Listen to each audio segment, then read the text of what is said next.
All right. Hey, what's up, everybody? Welcome to Real Live Talk. This show is really just all about having laid back, Christ centered conversations with leaders in the body of Christ. My name is Duke Lamastra, and my guest for today, I'm so pumped about this. My guest is Jessica Hurlbut. Jessica is a pastor, writer, ultra runner. She's an adoption advocate and a mother of 5. She and her husband, Greg, are the lead pastors at New Testament Church in Massena, New York. And Jessica, I can really keep going on and talking about you, but I would much rather hear it from you.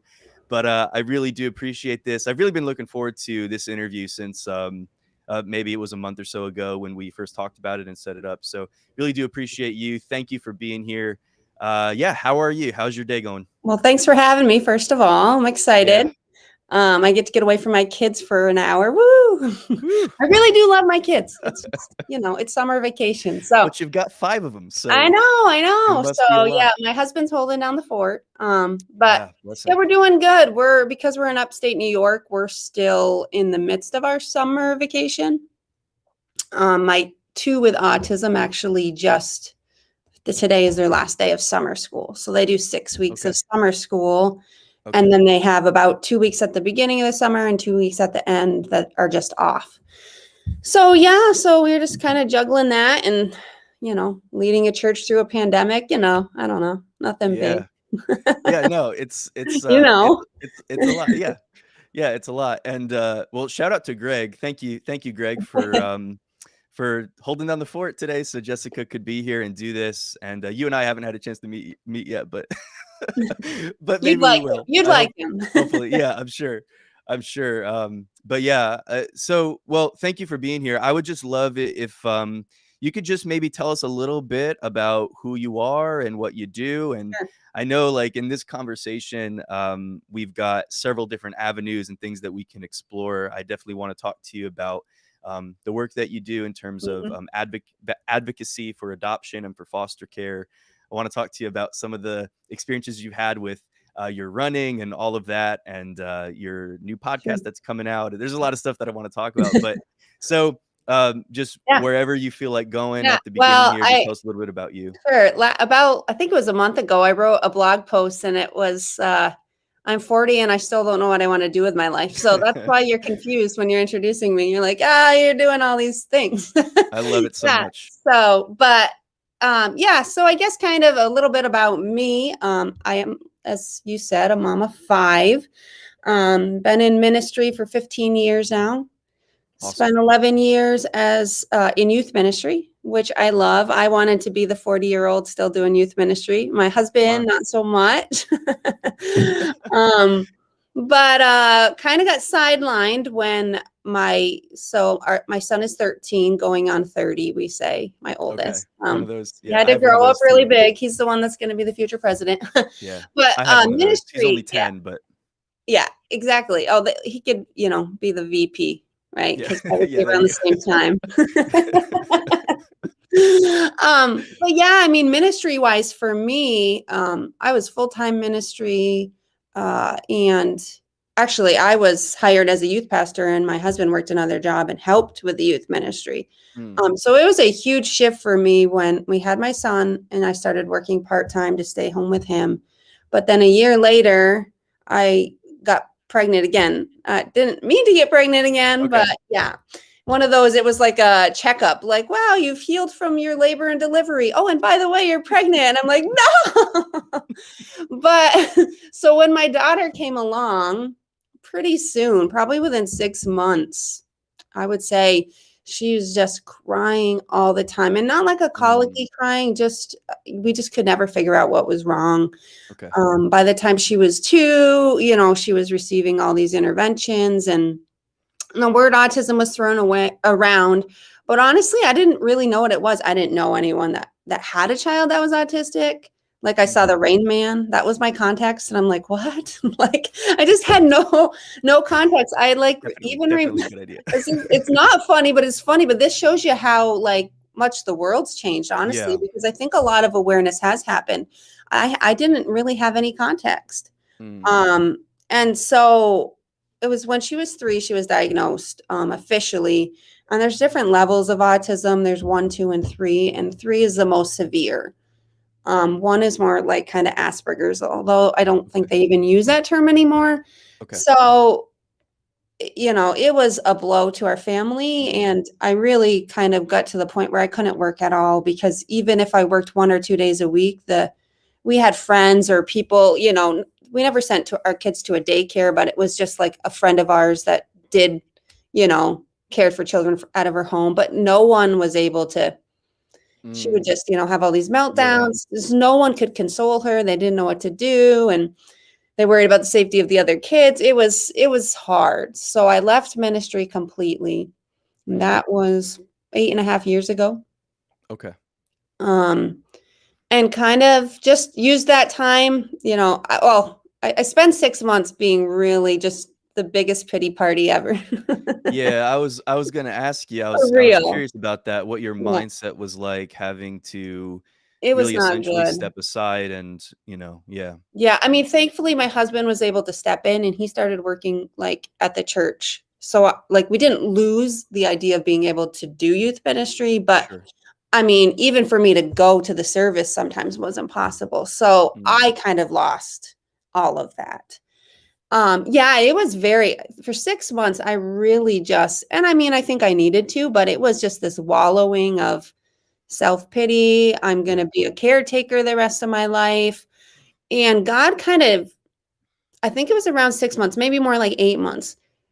I just kept hearing, I'd pray, I'd talk to God. I was mad at God. And I kept hearing him say to me, what's just this thought in my head was, what's something you can do now that you were never able to do before?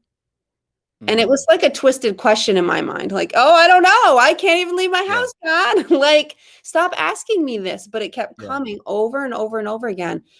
And one day out of the blue, there was this thought back when I was a kid, all the way as a teenager and a young adult, before I even got married, I always wanted to adopt.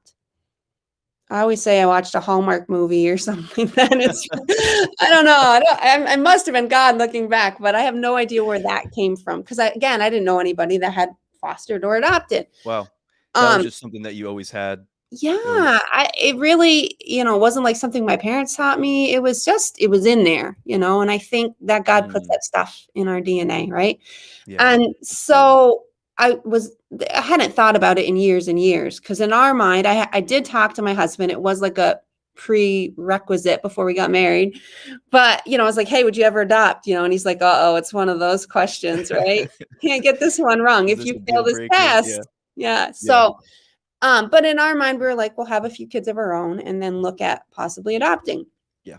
Well, then my daughter came into the picture, and it was like, we can't even have any more kids of our own. That's kind of what it felt like. Just felt like everything's over. We just have to survive. Yeah. How old was your daughter when she was diagnosed? 3.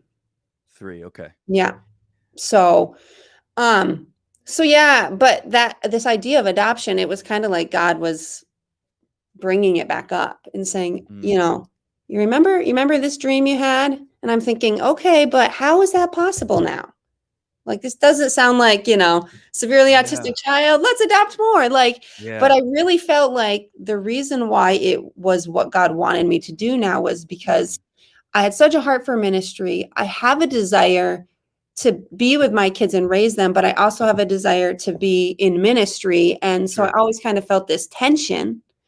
And I realized God had really put me in the home for this season. I knew it was him, not that he caused my daughter to have autism, but it was like, I'm going to be home full time, indefinitely.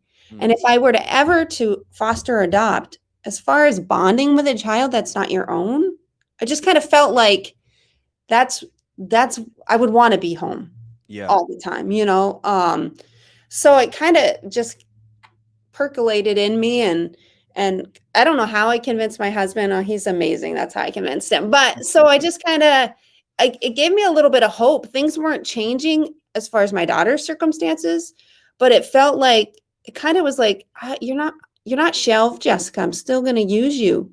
I still have plans and purposes for you. And I think that's true, it's kind of been the horn I'm tooting lately with COVID. Like we all feel kind of shelved, or as pastors and ministers and just people in general, like working from home Yeah. or staying home full time with their kids because they can't work anymore or whatever it is, or homeschooling or remote learning, all Yeah. these things. It's like we feel like we're shelved, but we have the God of the universe that lives in us. We're not limited, but we Wow. have to listen to him. So Yeah. this is a long version, sorry. But yeah, No, I so love it. we took the classes to foster and adopt. And soon after, I mean, I don't even know if we finished the last week of classes when they were calling us for placements. So we were a little like, ah. So yeah, we got called to get, we had several short-term placements, like a couple weeks, but then Oh, we really? got a call from the hospital, yeah, that there was a newborn baby. Um, and Wow. so I What was didn't even that have a like? car seat. It's Did you weird. know? Did you did you know going into it that they were going to be short term for sure, or was Um, there like you Well, didn't? you the way it works is you can agree to what you want to do. Okay. Some people only want to adopt kids that are already freed. That means their parents have no rights. Right. Other people are willing to foster. And then through the process, a lot of times they are the ones that adopt the kid they Yeah. fostered. But then there's other people that just want to foster. Like maybe their kids are grown or they don't want to adopt, but they want to help in the meantime, while parents are having visits and things. But then there's something called respite, and that's just like that's something we were open to, and that all that means is it's kind of like the children are placed in a home, a foster home, but say those foster parents are going on vacation. Okay. Technically, especially if it's out of state, you usually can't take your foster kids with you Okay. because of visits and legalities and stuff. So Mhm. respite would be someone like us, because we're certified to be foster parents, saying, oh, we'll take those kids for the week, Okay. kind of thing. So that's what Yeah. respite is. So that Yeah. was, that were the few couple instances that we did before we had our first, long-term placement. Yeah, so I picked up my son Isaac, and they said it was a girl. When I got to the hospital, he wasn't. He was a beautiful African American boy, and my heart just went, because that's what I pictured in my mind. I have no idea why. I didn't think I was Yeah. flying to Africa or something, but Yeah. so it was No, it's so God's beautiful. fingerprints were all over it. Yeah. Yeah, so and about 2 weeks after we brought him home, I found out I was pregnant. Okay, wait, what? No, it's so crazy and horrible. Did you say 2 weeks? Yeah.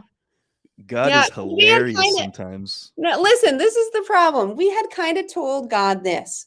We'll either adopt or we'll have Mhm. another one of our own, whichever one Yeah. happens first. Because we didn't think we'd get called right away. So we were just kind of trusting God. Well, they happen simultaneously. So watch Wow. what you ask for. Real quick, God, let me tell you my plans, and then Yeah, and then you'll usually mess them works all out. up. So why do we keep doing this, right? So yeah, so my child Isaac, who we adopted, is, let's see, he was born in November, so December, January, February, March, April. Oh yeah, May, June. He's 7 months difference than my son. Who? Wow. Wow. Yep. And while I was pregnant, on one of the visits with his mom, so we'd have to do weekly visits because his mom still was trying to, get custody back. And Okay. one of those visits, she looked at me and, I'm like out to here, extremely pregnant and probably complaining to her, honestly, if I know how my pregnancies go. And she's like, Sure. I totally know how you feel. I have so much morning sickness too. And I'm like, what? And she's like, yeah, I'm pregnant. And I'm like, ah. She's like, I'm so excited. And I'm like, you're excited? That means I'm having another baby. So wait, is that how it works? Yes. Or Well, I can't say that's yes, right?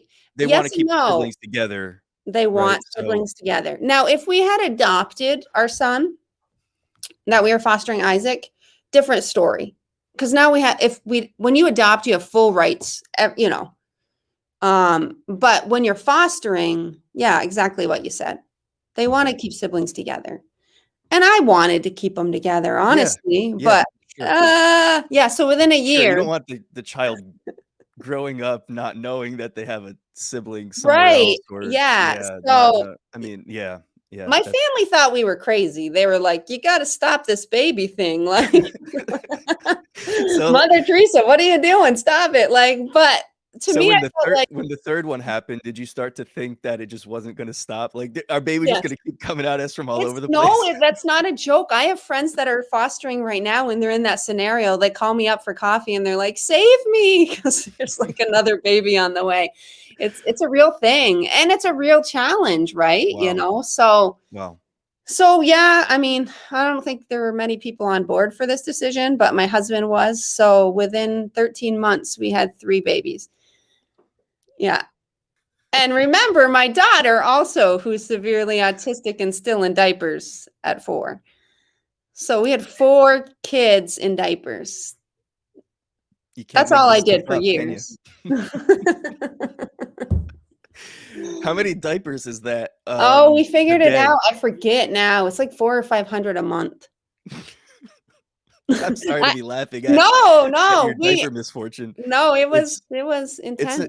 it's unreal. It's an amazing that's an amazing story. Like, it should be in the Guinness Book of World Records, but Yeah. they don't have that category. I don't know why, No, and I was mad about it, but that's amazing. So, okay, so now you have, 2 foster kids and a total of 5 children.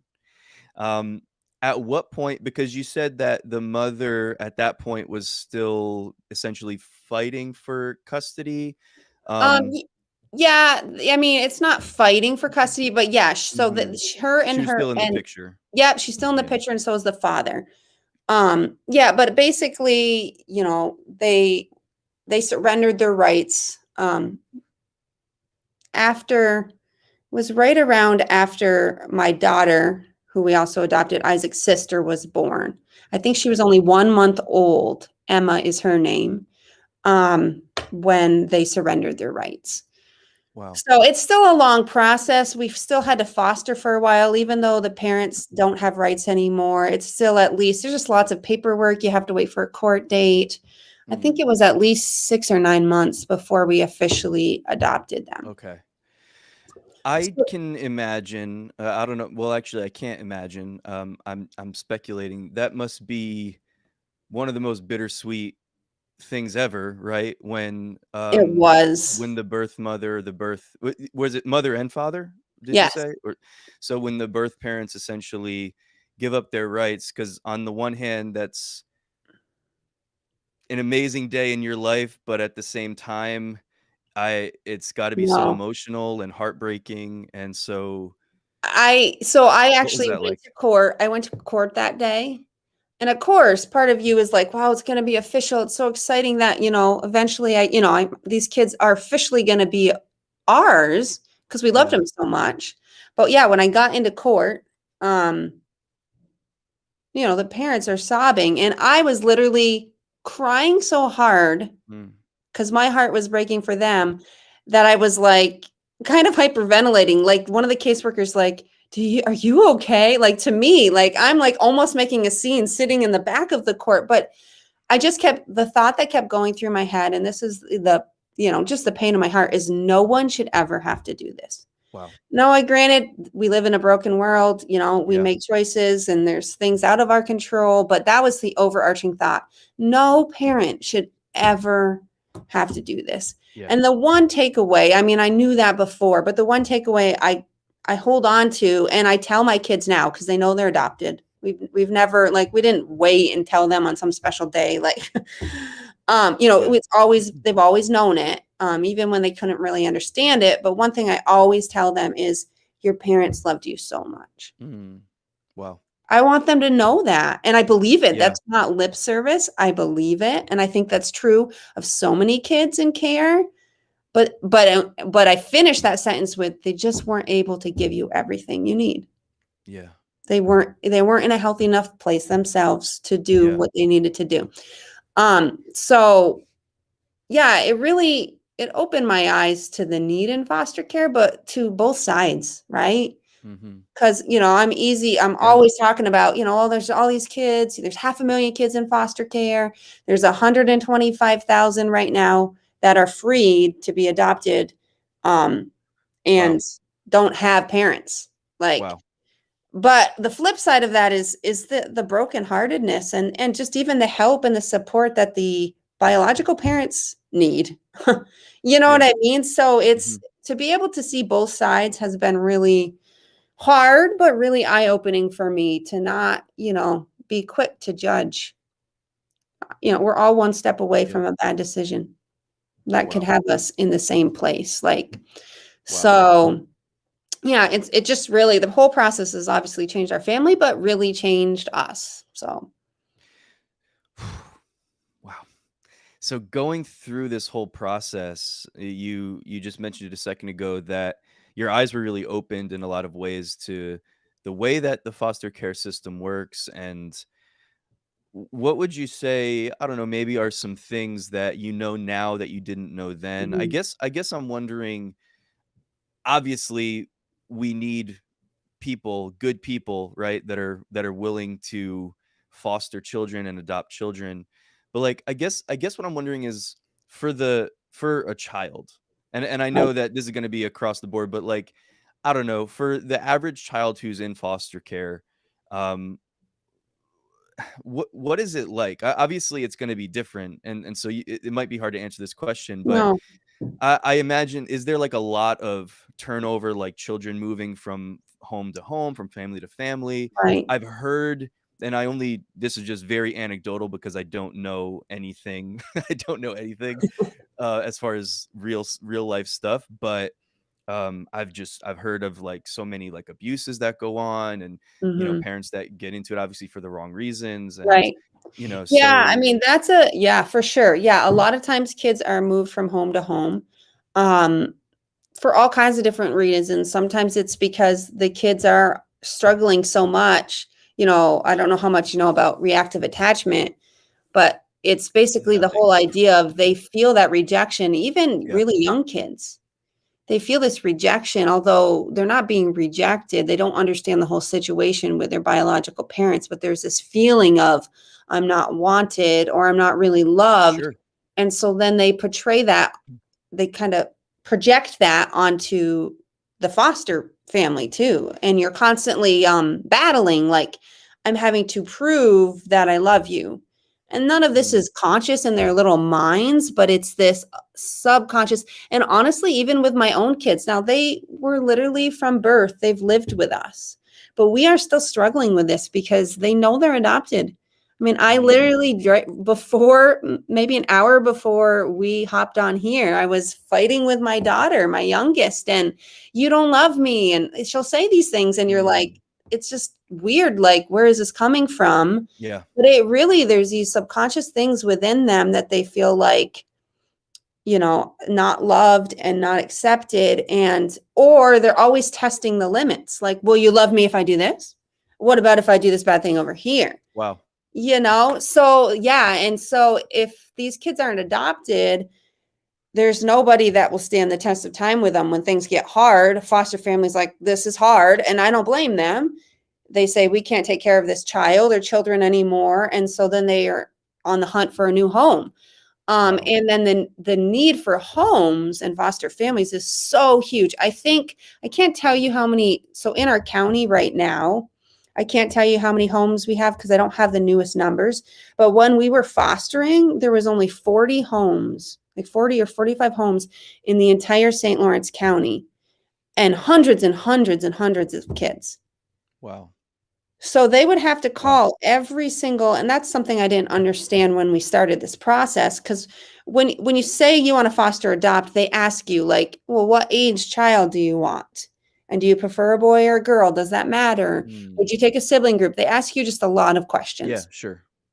So like when we started the classes, they started calling me and they're like, oh, do you want this 16-year-old? And I'm like, no, we said we wanted kids that were younger than our oldest son. Like we didn't Mhm. want any older kids, but I kept getting these calls, do you want a sibling group of 4? And I'm like, no, like nothing that I had Slow written on down. the paper. Right. Yeah. But I should have said yes. Right. but, um, but I didn't understand why. At first I was kind of confused, and then I'm feeling bad because I'm saying no. And I'm thinking they're going to stop asking me Mm. because they keep calling me and I keep telling them no, no, no, and feeling bad about it. But it's literally because, so if they only have those 40 homes, they have to call before they can move that child out of the county, which they would absolutely hate to do because the child would leave the school that he attended, would be super far from his parents as Yeah. far as visits. So way less frequent visits. Mm. Everything, everything that is familiar to them is now going to be gone. Yeah. But the only before that they can do that, like technically, is they have to call every single home on Wow. that list to prove nobody wants them. That they didn't have a placement. Yeah. Hmm. And so that's why I was getting all these calls, but that shows you how very little, families they had, like pool of families they had to draw from. Wow. So yeah, I mean the need is really huge. And then of course, I can imagine with COVID, and we're in upstate New York, so we're right on the border of Canada. And Okay. there's a Mohawk reservation too, like right here next to us. Mhm. And so it makes for like the ideal situation for trafficking of drugs. Okay. Well, and Mhm. illegals, but Mhm. so our town really, really struggles. Like I live in a small town. We don't live in a big city, but we really, really struggle with addiction Okay. in our town. And so there is a huge need in our county, Mm. honestly, for foster and adoptive parents. So yeah, Wow. So when did you and your husband really start to advocate for this? right. Was it just through this whole thing, through seeing the process and seeing the need? How did that sort of Sure. materialize and develop? It really kind of started after we adopted our kids because Mhm. it's like I knew too much. When you know too much of something and it's like, Yeah, you ugh, it's the worst, right? Like you yeah, can't go back. You can't yeah, unknow what you yeah, know. yeah. And so, yes, and my husband, is always trying to ground me. And he's like, Jess, we adopted two. We're at our max. And I knew that. I knew I couldn't add to my family in that sense. But I still felt like challenged in my spirit. I got to do more. Like, what more can I do? And I was going for a run one day because I've always liked to run ever since I had my daughter, Mara, who has autism. Running has been like less about even getting in shape and more about like mentally Yeah. escaping. Sure, Really, it really was like a sure. mental health thing. So I was on a run, nothing major, just right in my neighborhood. And I was walking back to the house and I just, again, it was like this thought. And I was praying to God, kind of complaining, like, what do you want me to do with this? And why are you giving me this burden? And I just felt like he said to me, if you take care of my kids, I'll take care of yours. Mm. And his kids being the orphans, right? His kids, that's what the Yeah, Bible says, right? yeah. And my kids, obviously, my three biological kids, but more than that, it really meant to me my daughter with autism. And then I didn't mention kind of in our story of our life, but Mm. we found out 4 years after my daughter was diagnosed that my biological son that I had was also severely autistic. Mm. So it Wow. really to me was like God was promising, I'm gonna take care of them. They're gonna be okay, Jess. Like it Yeah. was because they are the burden of my heart. And I just felt like he was saying to me, you look out for my kids and I'll look out for yours. And that Mm. moment, and I told my husband that, and I still didn't really know what that meant. I was just like, well, what does that mean? Am I supposed to work as a social worker? But I knew I couldn't work. It's always been this dilemma. I was still in this place where I had to focus on my kids, take care of my special needs kids. And it was what I knew God was calling me to do. But this tension again of like, oh, what do I do with this burden? So yeah, and it just kind of, I think my husband kind of said, you should do a run. And I'm Wow. like, yeah, I run. And someone's like a 5K. And I'm like, no, that's lame. And then I had run a That's marathon and lame. they were like, you should do a marathon. And I was like, yeah, but there aren't very, very many people in our small town that would run a marathon. And I'm like, I want to get a lot of people involved. And then I was like, or we could run the number of, because at the time there was 110,000 kids in foster care who were free to be adopted. Mm. And the best way to put that is like they're waiting for someone to adopt them. You can go online right Yeah. now and find them. So they're So in they're a not in foster foster care. home, right? Huh? Like they're most like they're in a foster home, but Yes, more but for whatever reason, but a that foster temporary home isn't situation. interested. Mhm. Yeah. Or they're Mhm. in a group. Oh, I don't know. Yeah, maybe they're in a group home, but most of the time, yeah, they're in a foster home of some sort, and it's a temporary placement, Yeah, right? I wanted to ask you, and we'll jump right back into where we were going with the Yeah, running. yeah, that's fine. But I wanted to ask you too. So what is that like? You just mentioned so there's group um foster homes or centers or something like that. So like if There's a child so is not yeah. in a they're not able to be placed in a home in their county, what then happens to them? Are they is there a center where they stay for a while or Um, are they w immediately sent out of state? yep. How does that? It really depends on the situation. The goal would be for them to be in an actual foster home out of the county, like with a family. Mhm. But if they're unable to be placed or their behaviors are too extreme or their health needs are too extreme or something, they have typically what happens is kind of group homes. So not institutions like we think of, although there is some horrible group homes, but so I'm not painting them all rosy, but Sure. well, I don't know if you've ever heard like in the past, you think of these huge like orphanages. We don't have Right. orphanages Right. anymore. But we still have kids that are orphans. Like that's, Sure. and I think that was a big misconception to me because in my mind, I thought if we're going to adopt, I have to adopt overseas, right? Because I knew people that had adopted overseas.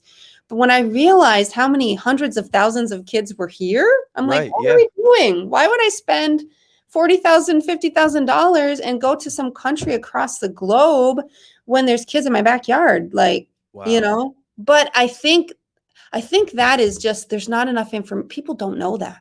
Mm. They might know about foster care, but they don't know these kids are literally free to be adopted. So Wow. yeah, a group home would be like they try to do it in a smaller setting, like a home, but there might be 6, 8 kids that live there, Yeah. and a couple staff that rotate in and out. So that's kind of the idea. Sometimes those homes are a part of a bigger, almost like community. Like so Okay. you'd have like a whole campus with these homes on it. Wow. With a school even and things like that. So there are some really nice setups, but still it's, these are their workers. Sure. They become very close with them, but it's as close as you can get to a family unit without having a family unit. Yeah. So yeah, but Okay. So yeah, well, let's thanks for the detour. Let's jump back into where we were going. So at the time, there's 110,000 children that are in foster care that are free to be adopted. They're cleared to be adopted. And your husband, I think the underlying theme of this podcast is how awesome Greg is, by the way. yes, it so your should be. It so really your is all about him. so your husband starts to say, hey, why don't you do a run to raise awareness for Right. foster care, for adoption? Okay, so that was the little Yeah. recap, so keep going. Yeah. So, and I'm kind of a go big or go home kind of person. So I was like, no, we're not going to do a 5K. That's lame. Because the thing was, I really wanted to draw attention to the need. Okay. How many marathons are there? How many 5Ks are there? Like they happen all the time. Yeah. What is something I can do? Like, can I set my whole self on fire? No, I thought I could. probably not wise. But that's how Yeah. I was like, it has to be something that would bring attention to the need. And I guess I didn't realize I was thinking in our county. Like that was my goal. Like, Yeah. because I was seeing the need in our county. I knew it was across the globe, but I was focusing on that. I had relationships with, the children's home there and social workers. And so it just felt like, let's do this. And so we decided to run 110 miles and we ran our entire county. Like we ran through all the different towns that we live in and within 24 hours. So that was the hard part. Well, it was all hard. Yeah, I love how you just kind of like glossed over 110 miles like it was nothing. 5K. No, we'll do 110.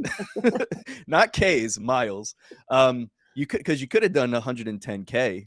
I mean, you could have That's gone that lame, route. dude. Lame. But that would have been what, like 60, 70-ish, 65, 70 I don't know. I'm miles. not good with math. But anyway, but here's the thing, like That's awesome. So again, 110 miles because of the fact that there's 110,000 Right. children in foster care. And so really just doing something massive to bring awareness to this issue, right? Right. And so you started to organize the run. First of all, how much training goes into running 100? Listen, I didn't know until recently that a person could run Well, I that many didn't make it, miles. so don't be impressed. Well, but what you did make is still just Yeah. we'll get there. Yeah. But So it's still mind blowing to me. I look, I thought that people that ran marathons were like superhuman, and I was like, if you can run a marathon, like that's got to be it. Like you run a marathon, all these people train for marathons. You have these like frequent marathon runners that it's their life and they travel all over the country and they do marathons different places. I'm like, yeah, so when you run a marathon, like that's it. Like that's the extent of what a human can do. But then I started hearing about like people running double marathons and then yeah, ultra running and that's what happened to me. like I what? ran 2 marathons and I loved it. Now I don't run fast. Like people run fast. And I realized that's what I started to realize as I started running. If I focus on running fast, I don't enjoy it. I'm looking at my watch and I'm stressed. I just wanted the idea of running, you know? Yeah.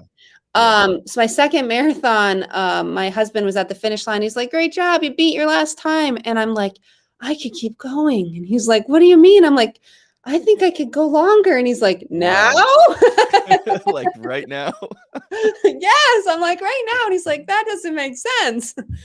So that's kind of so I did a 50 miler before this. So I had I mean, it was a lot more. We're over doubling the distance, but I knew I had done a 50. So yeah, I started training 6 months out and it got to the point where I'd put my kids on the bus in the morning. And when the bus came back, I was finishing my run. So I was like Wow. running the entire day. Yeah. But I'd stop at like, Taco Bell along the way or something horrible. This is Is the best that for part real? about Is long that for distance real? running. Like all these people are like Oh, you can eating have food, gels. I right? just eat real Yeah. food, man. Come I mean, on. Taco Bell's probably a bad illustration, but How many gotta do. calories Oh would God. you how how many calories would you say I don't you want to say it's consume the embarrassing. day? It's not because I mean I've heard people say when they get ready to do some kind of a crazy run, they'll do like 6,000 calories. Right. Yeah, You like know, carb loading. that Yeah. morning or I something like mean, really, throughout the day, throughout the course of that 24-hour period. oh, I went shopping 2 days before and I had an entire Walmart grocery cart filled. That was just my food. Oh, that's so No, I good. didn't eat it all. I wanted to make sure I had more than Sure, enough, Jessica. but Sure. yeah, that I was Yeah. like, because I mean, I think it's on average you burn 100 calories every mile you run, which doesn't Yeah. even sound like a lot, but I think yeah, depending on your speed, but yeah, I think yeah, I would say at yeah, least that or more. Yeah. yeah. So that's, Just based you on kind of treadmill factor running. that in.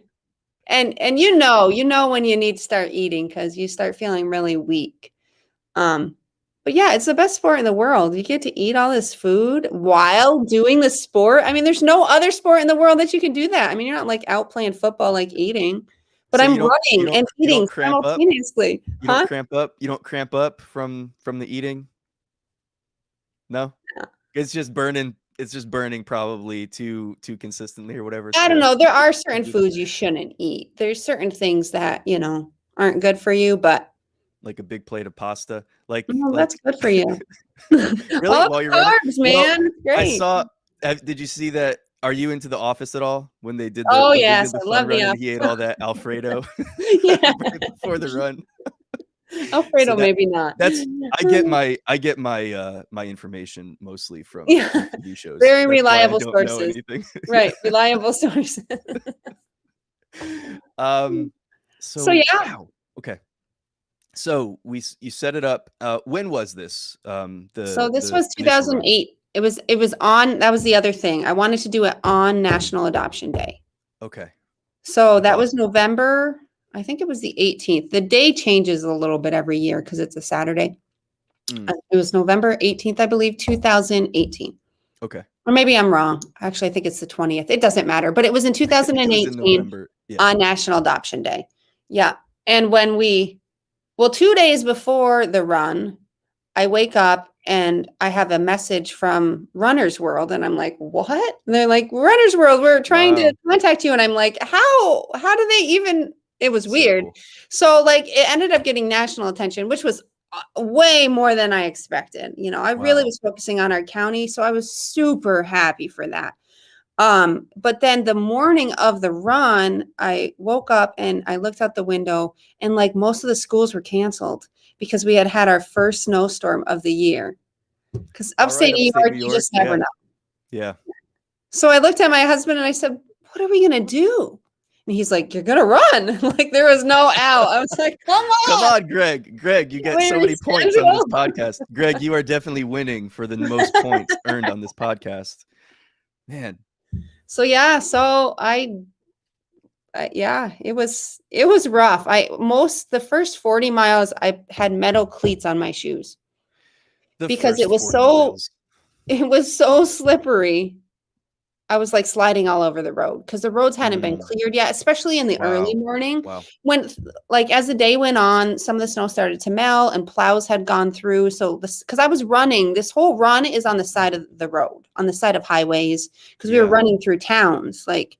So it got better as the day went on. I was able to take the cleats off, but I was not realizing until like an afterthought, wow, running 40 miles on metal cleats is probably not good for my legs. Probably not great for the shins. Yeah. No, so what it was like fluid filled all of my calves, my feet. Wow. And so it was 68 miles. This was the middle of the night at that point because we had started in the morning. I can't remember what time it was. I probably blocked that out of my mind. It was 3 or 4 in the morning, and I Wow. I mean, I couldn't.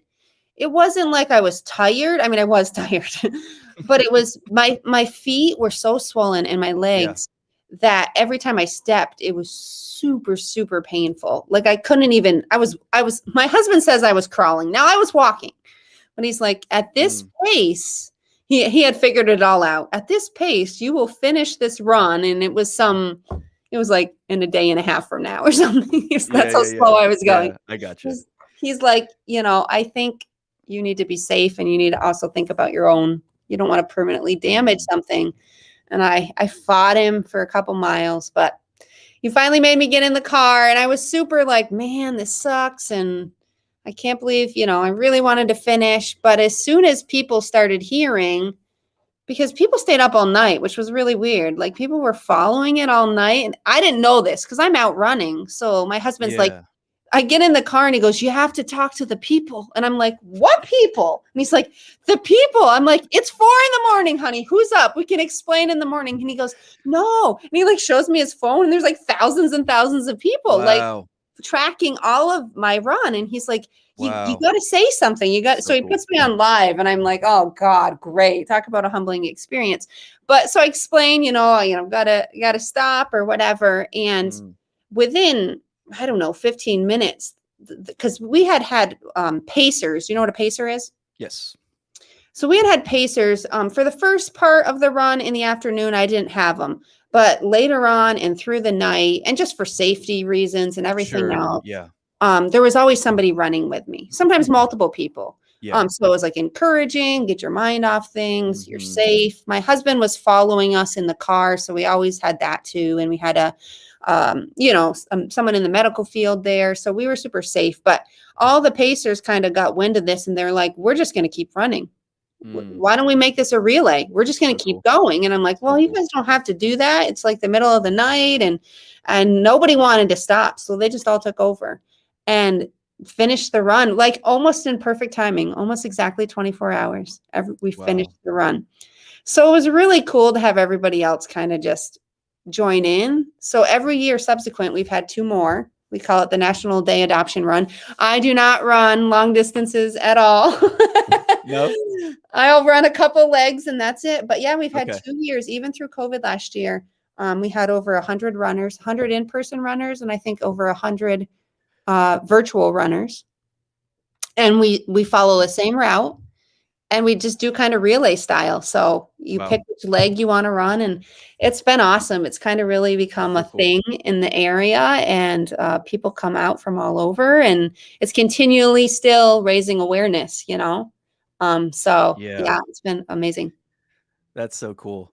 Is there any doubt in your mind that if it was a normal day, maybe it was, in the 40s or low 50s or whatever, I don't know what the normal would be for Oh that yeah, time that of would the be nice. year, but maybe in the 40s or something like that, but not icy, not snow on the ground, you're not wearing metal cleats. Is there any doubt in your mind that you would have made it? I think I would, but who knows? I I'd mean, never run that far. The furthest I think I had, I mean, it was 50, but in my trainings, I would do some back-to-back runs. But yeah, I think I could have, but I always think that I could do more than I can yeah. in life. So. Well, well, I think that's a good thing. Yeah, There's I mean, the amount of pressure that would put on the leg, first of all, and the thing is, like you mentioned, like, when your calves start swelling up, that's like a really big muscle that has nowhere for right, that swelling to go, and right. so it just becomes constant pain that you can't do anything about. That's why, like, in MMA, like, in fighting, like, they're so into kicking people in the calves because, Wow. like, you can get in these, like, really low calf kicks that are kind of hard to, they're kind of hard to counter against, and, it takes dudes out because, like, Wow. once you start getting, like, that lower leg sort of swelling, it just becomes, so painful, and it's hard to, Yeah, and my keep going. legs So the are fact that you made it as far as you did is really, really fantastic and phenomenal and, well, super inspiring. looking back, I'm like, it was perfect. It's the way it should have been, you know, like, because Mm, I don't even know if it was something we never thought, like, oh, let's continue to do this and we'll make it a relay. Like, it became what it was meant to be. And the snow and all of the difficulty made it even just, honestly, I just feel like God knew, you know, and it isn't just me that's going to be able to do this. It's going to take a community. It takes all of us, you know, so it was just this perfect picture of like, so good. okay, I'm going to take up where you left off kind of thing. Like, Yeah. so that's what God intends, right? So I don't know. I don't want to do it again, but it couldn't have gone better at the same time, Yeah. But I mean, you did something, just in your obedience, in your Right, willingness to do something that was difficult for you that you had never done, obviously out of your comfort zone because, like you said, I mean, you had never done anything even close to that up to that point, right, even though you had done some amazing things and a lot of running and all of that. But then it's just so cool how God will take our efforts and the things that we do just in agreement, in partnership with Him, and sometimes that right, just simple obedience, and He'll take it and He'll make something like, even for you, like, you could have looked at that and said, "Man, I failed. I blew it." right. But you really didn't, because what happened was God took it and just transformed it into something Yeah. that you couldn't have even imagined. It's He, something that's yeah, I infinitely always say better. he multiplies, you know? Like Yeah. our lives can only do like Yeah. addition, 1 plus 1, but if you put God in the equation, it always magnifies and multiplies. Like, so I mean, he always does beyond what we could ask. And that Yeah. was what it was. It was beyond, and it still is because God's still working and using all of that. Yeah, it was a success. It's super inspiring. And so how many miles did you end up running? Or did you already say that? It was 68 or 69, some 68 and a half or something. I Just like, really want to get to that 70 mark. I was like, give me 2 more miles. At least it's a rounded. No, I don't know why. yeah. Yeah. No, you killed So it. That is awesome. That is so cool. In so the ice, in the snow, it just that's unreal. That's awesome. And so now this is something that's become a yearly thing, Yep. and it's always on National Adoption Day, Yep. right? And Yeah, well, usually so it starts the Friday before, the afternoon of the Friday before, and it goes in so that got we it. Yeah, end, we didn't want to end late at night or something on National Adoption Day in the like mid-afternoon, 3, 4 in the afternoon. So yeah. beautiful. We're hoping this coming, not next year, this coming November, who knows though, with COVID, to have kind of like a big celebration after, but we weren't able to do that right this last year. Yeah. But I was really surprised at the turnout, because some people were in masks while they were running, and but they still did it. So So cool. Well, this is really, really small scale, but my son, prior to COVID, my son, he's 10 now. At the time, he was probably 8 or 9. He joined the running club at his school, and so part of the thing, like they'd stay after school and they would run and stuff yeah. like that. But then they would also sign up for a handful of like 5Ks just in different parts of the city. The city where I live, they do a bunch of them, and so I went with them, and well, we all went, my wife and my 2 kids, and I ended up running with my son in this 5K, and it was on like Thanksgiving morning. Forget, it was like a Ah. turkey trot or something it was called. Yeah, hobble Something lame, gobble. We have a something lame hobble like that. Yeah. gobble. Yeah, there you go. So, but and that was just a 5K, and as you said, that's lame. But Not for but you. no, not for me, for sure. For an event. But the reason I bring it up is just because there were um probably a couple thousand people Wow. there, and the feeling of that, like the sense of that, of running together with people, and maybe it wasn't a couple thousand, I'd say it was at least 1,000, 1,200, maybe that's more on the money, but bunch of people, and it's just like roads are Yep. blocked off and you're just all running together, and of course separation happens once you get going, but just that feeling of sort of like that camaraderie, and that you're doing something that's like, even though that was on like a smaller scale, it was still for charity, Yep. and you know what I mean, like just that sort of feeling of getting together, and even like then in that sort of atmosphere, you feel like you can go further. You can Mhm. run farther. You could run a little bit True. harder than you would if you were just doing it on your own. It's And true. so I just think it's such a beautiful thing. So you're gonna keep running.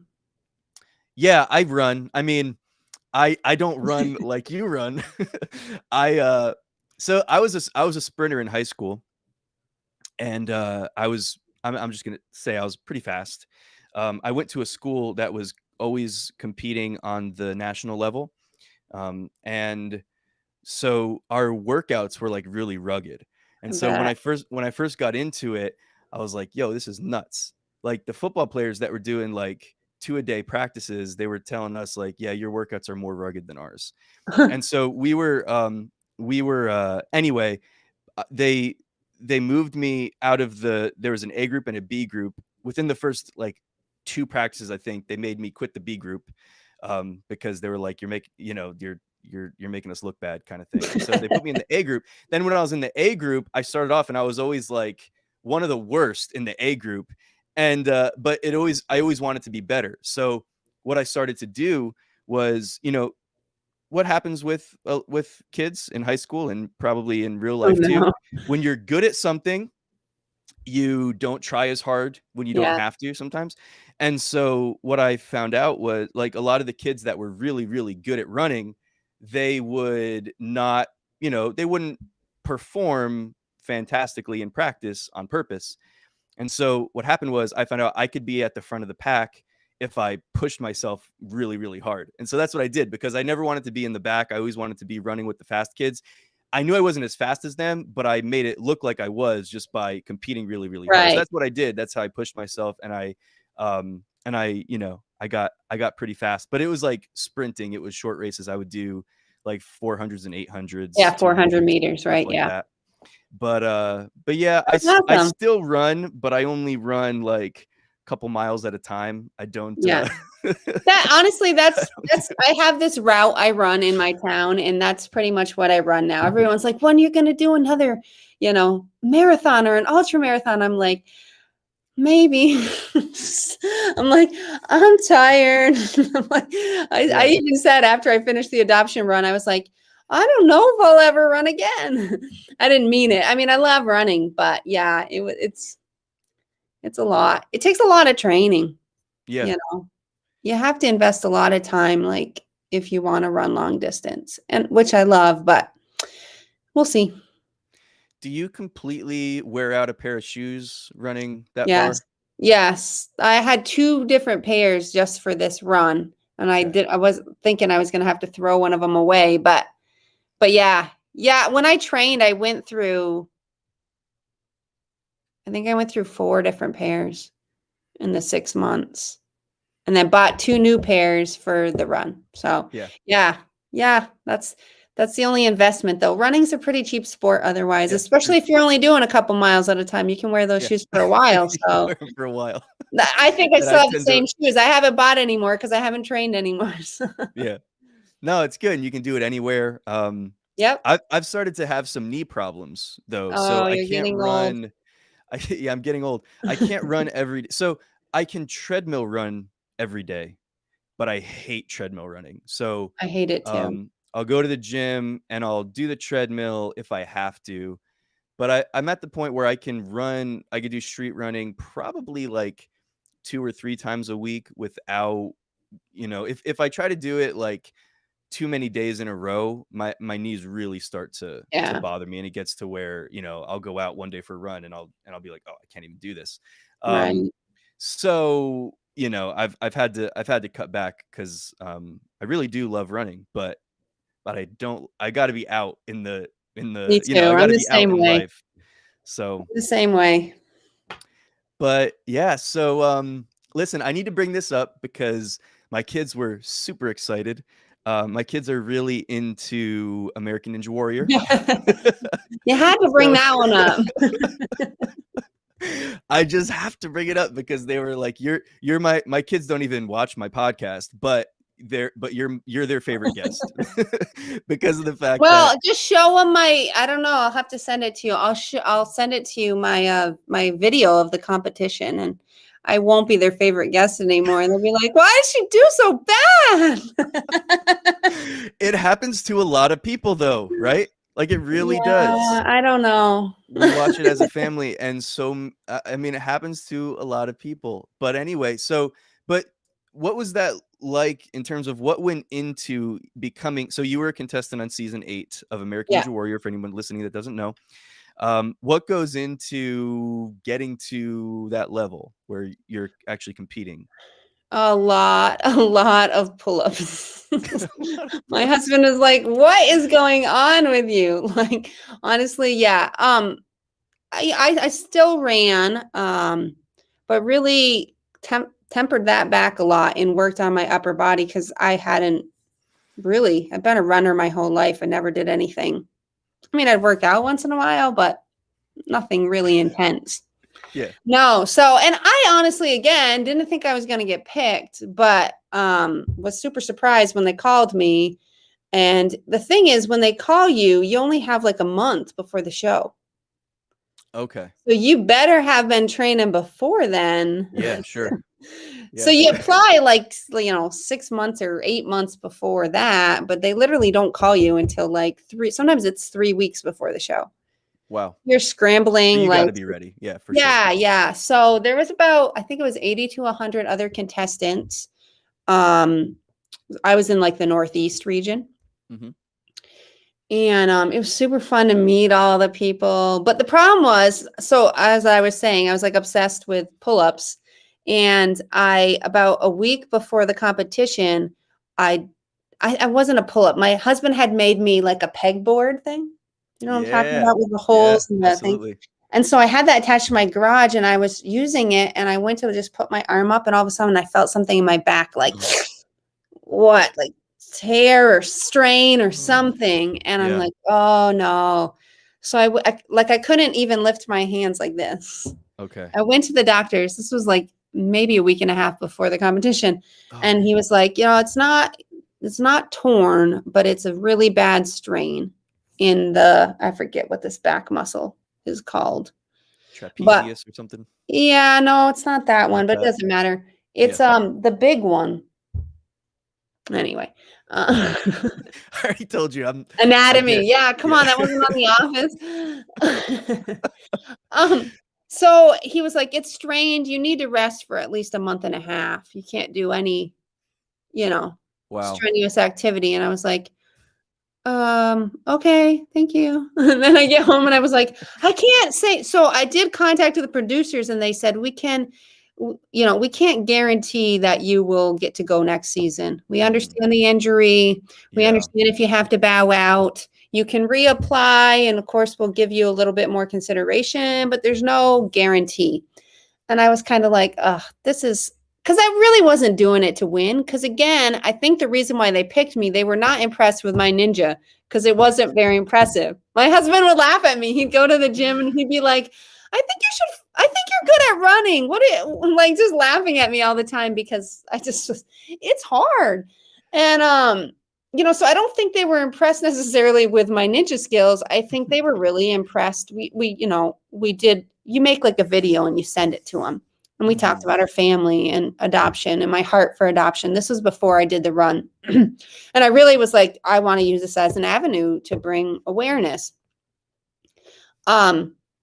So I didn't expect to win or even do well. I just was like, I hope that they air my story because Yes. they pick out of the 80 to 100 people, I think they picked 10 or 15 of us to do exclusive interviews with. And Wow. I got picked. So I'm like, oh my gosh, it'd be so awesome because we talked all about adoption and yay. So I was like, I gotta go. Even if I'm injured, I gotta go. And yeah, I jumped on the first obstacle and I fell I jumped like the quad steps. I jumped 2 and slipped in the water on the third. And then like 2 people later was like this Vietnam vet. I swear he was like 75 years old. And my husband, I'm like soaking wet and my husband watching from the sidelines and he's standing next to me and he's like, look, that old man made it further than you. And I'm like, why my son, my oldest, I mean, he was younger at the time. He was probably 9 at the time. I can't remember. Yeah. Bawling, crying, Mom, you Aw. fell. Like he was devastated. I'm like, buddy, it's just a show. It's just a show. Wow. So And so they never aired it. And I was partly thankful because it was so bad, mhm. but partly sad because I really wanted the story and the cause of adoption to be focused on. Yeah. But it kind of was like God was kind of redirecting me, like, okay, Mhm. that's you're trying to do this over here. That's not your thing. And Okay. and it's not really about you. And I'm just gonna really embarrass you Mhm. and humble you over here so you can get what it's really about. So yeah, it was kind of a learning process. It was a great experience, but I feel almost it was a learning process too. Y Like, we're all a mixed bag of motives. I think Jenny Allen says that. And I like that. I'm like, it's true. We want to do what God wants, but sometimes our ego gets in the way too. And Sure. Yeah, absolutely.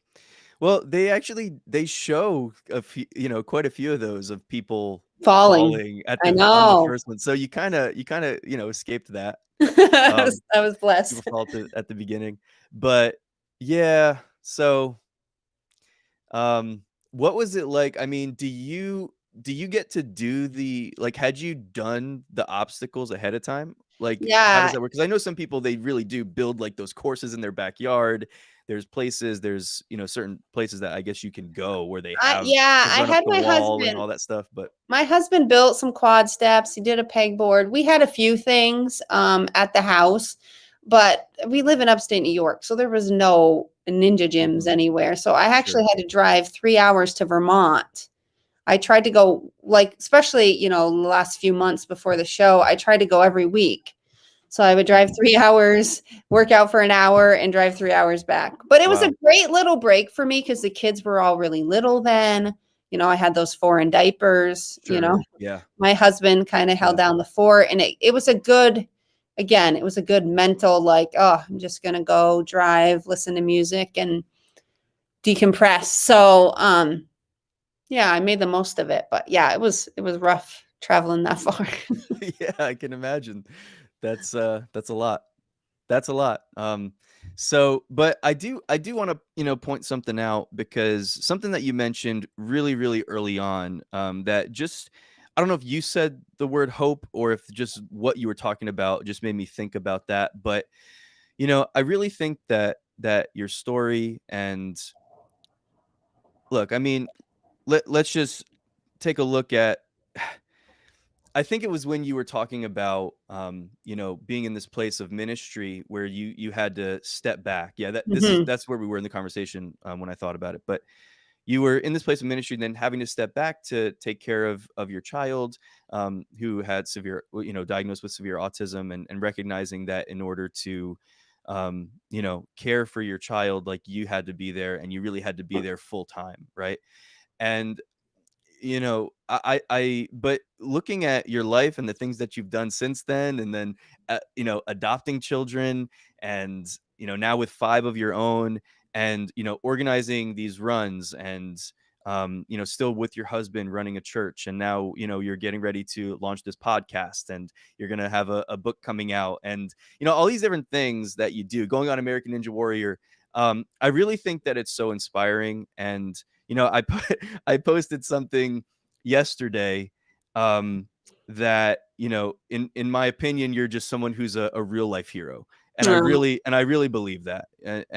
Because you're the work that you're doing, the things that you're bringing attention to, I really think that your story is going to inspire so many people, and has inspired so many people that just really need hope. right, There's something about hope that gives you authority. There's something that about hope that, I mean, every single person on this planet needs hope. And first of all, there is no real hope apart from Jesus Christ, right. you know but there's so many people that are struggling, and whether it's in a situation like, similar to what you were talking about, which what your experience has been, or other situations where people just get into these modes of life where they feel trapped, where they feel stuck, where Yeah, they feel like they can't have their dreams anymore, they can't go after those things anymore because of the hand they were dealt, or because of their yeah, circumstances, maybe because they had some kind of an unfavorable diagnosis, or like whatever it is. There's so many people that just need hope, that feel stuck, that feel like they don't have any hope.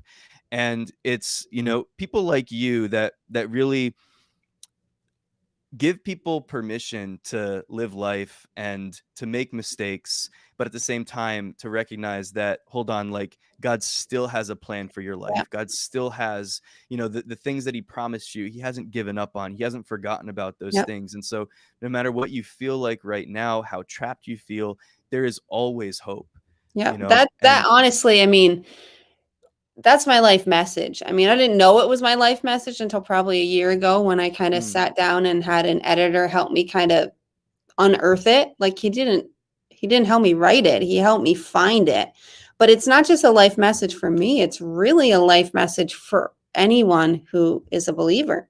yeah, If we for believe, I sure. mean, Jesus left this earth. He said, it's better I should go. And you're thinking, why? Stay, please. No Like, way that makes sense, Jesus. yeah, yeah. There's lots Yeah. of sick people. There's everything's a mess, like it's not better for you should go. Why? Why? But it was. It's better I should go. Because if I Mm, go, the Holy Spirit can come. yes. And instead of being one Jesus, he's living in every one of us. Right? So whatever Yeah. he was able to do, because he limited himself in this sense. I mean, he was God, but he, could only be in one place at one time on the earth. Like he Mhm. knew I need to leave so the Holy Spirit can come and live inside of us. Like if that, if I just don't think we believe it. Yeah. We don't believe the God of the universe lives inside of us. I really don't. It Yeah. comes down to it because Yeah. we look at people and we say, well, that person's talented, or that person's blessed, or that person had an easy life, or whatever we want to say, the reason why their life is heading in this way, or their life is good, or God's using them. They're always this special case. Mhm. I don't think that's true. I Yeah. think the only difference is maybe they actually believe that Come the on. God of the universe lives inside of them. And and they're crazy enough, and that's the only thing that I can claim, because anything God's done in and through me is only because I've been crazy enough, not just to do it, but to believe it was him. Because that's the Mm. other thing. So even if you start to believe, okay, yes, I know in my head, the Holy Spirit, like this is a mental, like I know, but it's not here, right? You might Yeah. believe the Holy Spirit's in you, but you always doubt every idea and everything, right? Like Yeah. that you have. Yeah. And you don't doubt God. You might not say, I'm doubting God. You're doubting yourself. Like, how do I really know if he's telling me to do this? Yeah. Like, that's kind of, I mean, as a pastor, you hear that every day. Well, how do you hear God's voice, Jessica? And how do you know? I say, I don't know.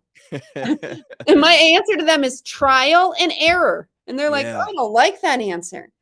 But that Wow. is the only way, because it's impossible to please God without faith. Come on. It doesn't say it's impossible to please God without good works. It doesn't say it's Come on. impossible to please God without being polite and having nice manners and being a good Christian. He said, if you want to please me, the only way is to have faith. Yeah. And so you're not going to know for sure. Mm-hmm. But will you do it anyway? Because that's a step of obedience. And every time in my life, even the times where I've fallen on my face, because it really wasn't about me, it was what he was doing in and through my Yes. obedience. Yeah. Right. And so I just want people, that is just the core of who I am. It's the same. God lives in you, and he has purposes and plans since the beginning of time for you to do.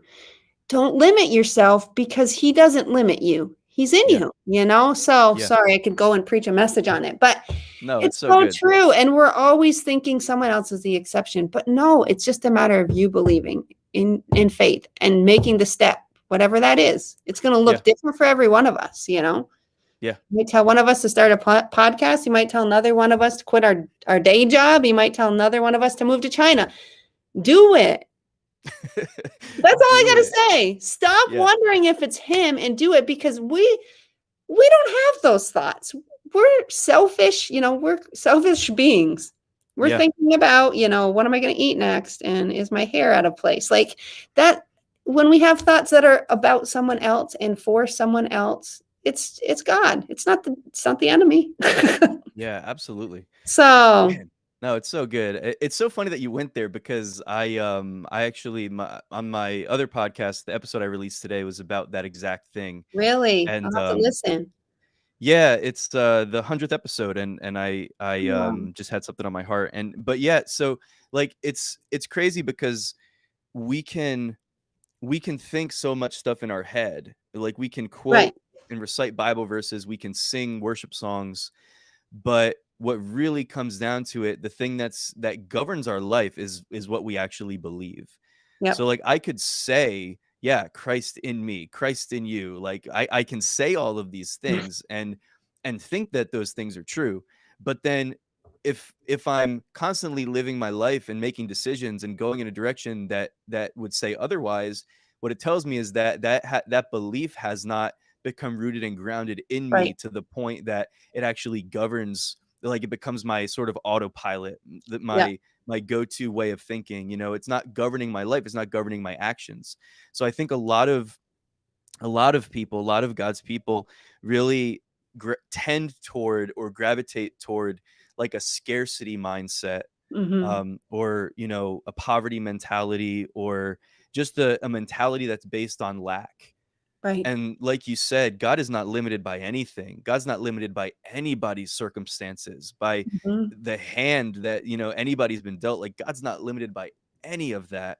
And so if we'll just learn to really just believe him, like we're called believers for a reason, right? Like I like that. Yes, we're actually supposed to exactly. believe what he says. And that's the whole thing. Like trust and obey, that simple obedience to the leading and the direction of God in our lives. And I really think that we over spiritualize that We so do. much. We wait for these big, huge, like Yep. thunderous voices from heaven before I they always move. say, I always say it's really simple, but it's really hard. It is. It is. Like, that's why he says you got to be like a child. Mm-hmm. Because, like, okay, go Yeah. put that over there. They would just go do it. They're not going to think of, I don't know, should I do that? What's everybody else No, thinking? what's I don't going to know if I have happen time to along the do way? that. Do I have the money to do that? Yeah, like that's what we do. We sure do. Yeah. We sure do. Yeah, it's well, anyway, I love where Sorry, you I'm went sure we with could that. talk And forever. no, I know for sure. I've really enjoyed this conversation. I It's been do want to great. mention your podcast that Yeah. is a soon coming reality. And it's when did you say it's launching? I know you said next month. Yeah, Do you have a I don't know launch if we date have yet, an or is it just official kind of date. It's going to be the end of September. Wait okay? till our kids are in school and be able to really hunker down on it. But yeah, so we're doing a podcast for autism families. parenting, basically. Me and my husband are co-hosting it, so it should be That's fun. awesome. Hopefully we don't fight too much on air, but yeah, super excited about it. It's going to be called the Full Spectrum Parent, and so we're kind of Mm, be obviously talking about our children with autism, but even our children that we've adopted, and they both have ADHD, and different struggles we've had with them, and even parenting my son, who's a typical child, but in the midst of all of that. yeah. But the unique part about it that I'm really excited about is it's the only faith-based podcast. I've yet to find one. If somebody knows of one, that's geared towards autism families. Yeah. So I'm really excited just through that framework, because that was a big challenge for me. I needed practical help, and I needed to know, where the heck is God in this mess? Mm, yeah. Um, and how to, yeah, just relate with him and get over being angry with him, and how to still serve him and Wow. live for him. So, yeah. Yeah, I love it. Well, when you first brought it up to me, which I don't know, month and a half ago, something like that. When you first brought it up to me, and it was still, I think you said you were still thinking about it. It wasn't a fully solidified idea at the time. I could be wrong. I could be remembering that wrong. No, But you're right. You're right. but I was so excited about it. Like, I was instantly excited about it, and that was the first conversation that you and I had ever had. So it's not like I know you super well or anything, but I've really enjoyed getting to know you and hearing your heart and hearing these things that you're passionate about and that drive you and that motivate you. And um, I'm so excited about this, and I'm telling you, I'm gonna champion this thing in any way that I can. Oh, If you're there's the anything that best. I can Thank do to you. help or support you guys, I'm down for it, because I tell people all the time, start a podcast, because I really love this method of communication. I really think it's a really cool medium for putting out content, and I just I just I just love it in general. But what you're doing and going into a particular area Right. of life where there's not a whole lot of resources and information, and definitely nobody doing it from yours and Greg's unique Right. perspective. And I just think it's going to add so much value to a community that really needs help, Yes, and I like we hope talked so. about, that really needs just an infusion of hope, Yeah, I think and it's life, and one in someone to come 40. alongside. I think the newest statistic is 1 in 42 kids are diagnosed with autism. So it's crazy. So it's a Seems like that goes huge. up, like, every year, doesn't It it? does. It does. So it's a huge, huge, huge need. Yeah, absolutely. Well, Jessica, I Awesome. also last thing, I would love for people to check out, the TEDx talk that you did. Oh, yeah, yeah, yeah. As something I listened to it, and it was super encouraging and powerful. So, Jessica, for anybody listening, Jessica did a TEDx talk a while back called "How to Win at the Race Called Life," and I know that it's available on YouTube. Is there anywhere else that might be Yeah, easier to find it, or that it's you'd point people? yep, if you just search my name on the TED.com Cool, website, it should come right up too. It's on their website, so, and awesome. YouTube. So, yeah. Awesome. And maybe just like real quick, could you give just a quick plug or preview to that, what that's about, Yeah, what your sure. heart was in that? It's really kind of, my talk kind of chronicles my adoption run race and my experience there, but really the overall message of it is that we think that our lives are successful, or we win at this race called life by our accomplishments. Mm, But that's really a lie. That it's truly when we love and serve others, that is the definition of success. wow. Um, Love that. yeah. So I think I mentioned God a couple times, but because it was a TEDx talk, so Sure. obviously I don't like quote scriptures, but yeah, just kind of what God's taught me through all of that, and how that, even some research and stuff of how people are just so discontent with their lives, even Yeah. people who are successful, rich Yeah. or wealthy, or but And that the are, interesting thing is that people that look like they have it all yeah, together and that they have a really awesome life, because all that we really because we're so online, Like what That's we all we see see. is their highlight reel. What we see is like the best things that people do. And so I really think that so many people, like we tend to compare ourselves to others just based on what we see, but so often what we see is just a very small shell of what's Yeah. actually going on in the life of that person. And hopefully not, hopefully that person really does have an awesome life, but so many of us don't. So many people are really dealing with serious struggles, and just like posting the things that they know that Hmm. people want to see, or that they think is going to put them in a particular light.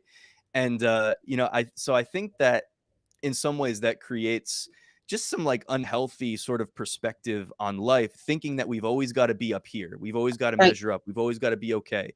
I think we really suffer from that in the church, is like always feeling like we've got to be at 100, we've always got Yeah. to have a smile and have a good attitude and whatever. And I love that one of the things that really grabbed me from that talk as I listened to it was just like this idea of giving people permission to, like, it's okay to fail. And I think Right. and when I say fail, I don't actually believe in failure unless you just quit and just like stop trying altogether. So like if you don't Right. achieve a desired outcome, that's not even a failure, because you get to learn from it and you get Right. to like be better next time. And so even what we were talking about a minute ago with faith, I tell people, I mean, I didn't make this up. I think a lot of people say it, but like faith is spelled RISK, you Right. know, and being willing to step out and take that risk sometimes, even like it's okay, I might fail, I might mess up, I might miss it, I might not be perfect, I might have heard God wrong, okay? But what's going to happen is if I never go for it, if I never do anything, if I Yes. never step out, if I never take that step of boldness and faith, like to step out of my comfort zone, then I'm just going to stay in this place of comfort, and I'm not going to grow, and I'm not going to advance to the level that God wants me to. And I'm Right. not going to get to experience what he has for me, because I'm just going to stay in this place. I think it's so much safer for us to be willing to make mistakes, but like in pursuit of obedience, if that Right. makes sense the way that I'm saying that, as opposed to just staying where I am for fear, Yeah. of going forward. So Yeah. I mean, it's in the end, following God is a crazy adventure, or it can be really boring. that's true. But you're not in the That's true. game. And, my son will say, me and my son have this conversation a lot. He's 13, right? So he's just like, I just want to have fun and enjoy my life, mom. And I'm like, okay, but I think I'll still go to heaven. I believe in Jesus. I'm like, yeah, but you're not even in the game. Like you're missing it Wow. all. Like, Wow. get in the game. Like there's so much, and let alone what's at stake. This isn't Mm, really a game, right? I use that analogy, but people's yeah. lives are at stake, Come on. right? And that's where I think we don't have a right not to act, because our obedience isn't just about figuring out what God wants us to do. Our obedience is always, and that's kind of what the talk was about too. It's always tied to people, Yes. Yes. So I don't think we have a right to say no. Like, I don't know. I mean, God's a gentleman. I'm not. I don't know. I'm telling you, you can't, but he says, he loves you. And Yeah. Yeah, absolutely. Well, I love what you said there. Following God is this crazy adventure, or it can be really boring. And if it's boring, it's and definitely it's not your on God. choice. It's definitely not God's fault. It's definitely our fault. Hmm. Um, Man, my kids tell me all the time that they're bored. And I'm Don't like, you love that? really? With all of this stuff you have to do, like, they tell me I'm bored. Like, I'm like, and I probably shouldn't say this to my kids, but I'm like, maybe the problem's not that you're bored. Maybe the problem is that you're boring.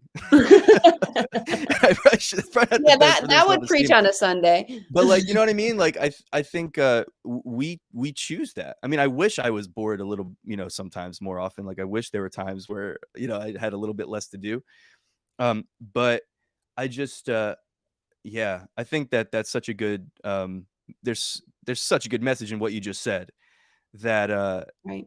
if we're not experiencing the goodness of God, as David said, in the land of the living, Right. if we're not experiencing his goodness and experiencing this adventure with Jesus, like he is not the problem. Like he's definitely not the problem. The problem is like in here. The problem Yeah. is in my thinking. And the problem is, like you said earlier, with my belief system. I think that our faith responds to what we believe. you Right. know? And I And think so, sometimes we realize we're the problem, but then we beat ourselves up. yeah, don't do that Which either. That's good. right, that's Yeah. what the enemy gets you to do. Like, see, you don't Yeah. really believe. See, you're not really a Christian. Yeah. So it doesn't make you do more, it makes you do even less. Like he wins again. So you just gotta like shove it all aside. Yeah, shake Yeah. that stuff off and be lighter and Yep. recognize. I think it's so funny for me. I can really, like, I can wake up in the morning and just kind of settle into this mode of life where I just feel lousy, where I don't feel Right. good, where I feel, if you want to call it depressed or like whatever, but just don't feel like, just kind of like, ugh, like feeling like Mhm. there's weight on you and you don't even know why it's there. Like it's just there Yep. because of your mindset. And so, like, I'll recognize that and I'll be like, hold on, like I don't actually have to live like this. And it's just so, like, we can just shift our thinking so quickly and just It's so become true. aware of God, aware of his presence, because he's always there. You don't have to, like, of course we talk about seeking after him, seeking after his face, but that doesn't mean that you've got to go find him in terms of he might not be near you. He's always near you. He's Right. always close to you. He lives inside of you. So, like, you're not going to be separated from him in terms of distance. So, Exactly. like, if you'll just become aware, like, I'm learning how to do this, just to become aware of him, aware of his presence, aware of his love, and So just good. sometimes you've just got to remind yourself, we've sometimes just got to take the responsibility to not just be bogged down by the lies of the enemy and by the circumstances of life Yep. and just like the bitterness of situations sometimes even, and all these different things. It's so easy to get wrapped up in that stuff and not recognize the fact that, hold on, like, I'm seated with Christ in heavenly places, and Right. that is my actual reality Exactly. because it's what Jesus did for me. And so I It's can so good. I can make a choice to be joyful. I can make a choice to be content and to just begin to experience his peace that goes beyond my Exactly. understanding. And so I think that that's so it's so important just for life and for being, like you said, like being successful in what you do, not defining yourself by like your bank account and by how many Right. good things you did today, I'm but glad we but don't use that defining line, yeah. the bank Oh yeah, account. me Yeah. too. Believe me. Me $19. too. Woo-hoo. Come on, baby. Yeah. Ah, well, Jessica, really super appreciate you again. Thanks so much for being here. Just Yes, before it's we end it, great. where could you point somebody that wants to either connect with you further or check out some resources, your blog, that kind of stuff? Yeah, sure. The best place would just be my website, which is just Jessica Hurlbut. It spells just like it sounds, Yeah, jessicahurlbut.com. got it up here on the My screen for blog's on anybody there. watching. Yep, my blog's on there. If whatever happens with this possible upcoming book, that will all be on there. And our adoption run, a link to our adoption run, and all of that is also on there too. So, and all my social media is on there. So, yeah, I would love to hear from anybody. I love to talk to people. So, as you can tell. Yeah, that's awesome. Well, yeah, for sure. I definitely feel like we could keep talking all day long. But yeah, I'll let you go get back to Greg and all that stuff. Relieve your Hopefully, husband. the house is still standing. But I really appreciate one more shout out to Greg for just being an awesome man of God, Yes. awesome pastor. We didn't even talk about this at all, except for briefly mentioning it at the beginning. But Greg and Jessica, they pastor together at New Testament Church in. Is it Messina or No, Messina. Messina? I saw the two S's and it seemed like it. It's Anyway, weird. Yeah. Messina, New York, and yeah, so just awesome, an awesome couple doing awesome things for God. And again, I just really believe you guys are real life heroes and appreciate you so much. And please, everybody, when it comes out, stay tuned for the updates on this, but check out and show your support and your love to the Full Spectrum Parent podcast when it comes out. And let's make sure that it gets in front of the people that really need it. It's Yes. I really Thank believe you. that it's going to be a huge blessing and really provide such valuable resource, and even just on the level of connection and that knowing that, okay, there's other people out there that are going through what I'm Right. going through, that have gone through what I'm going through, and um I'm not alone in this. I think so many people that are going through difficult things in life, the one of the biggest problems is they just feel alone. Feel alone. Yeah. And so Love what you're doing. Thank you again, Jessica, for Awesome. being Thank you here. so Really much. appreciate Had a you. great time. Yeah, I do just want to mention one thing on a personal level before I end it here. So, for anybody listening, I just want to let you know I'm going to be teaching a free, it's 100% free. There's no upsells included. I'm offering a free online course called Introduction to a Life of Miracles. It's going to kick off on September the 7th. It's going to run on Tuesday nights at 7 p.m.